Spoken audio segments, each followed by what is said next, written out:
Welcome to Pocket Woman Lockpicking and Lock Sport. Bit of DIY locksmithing at home.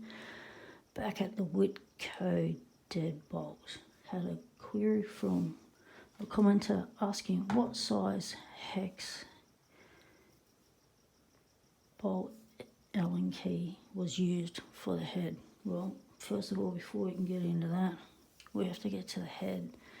These are a pinned in little plug.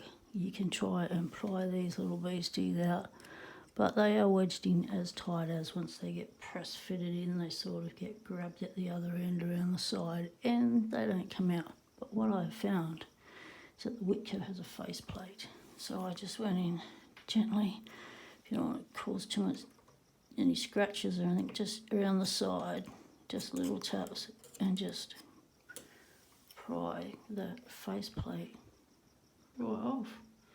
Those little beasties don't have to be touched at all.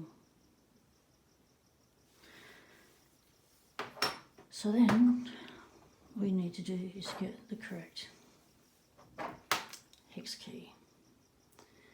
We have a 4mm and a 532, so imperial and metric. The top of the Allen key seems to be fatter than the bottom bit. We'll use the bottom bit to sit in there.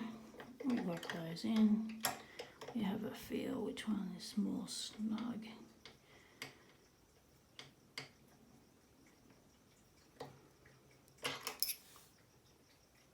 .532. So that's your answer, my friend. 532, or you can use the 4mm.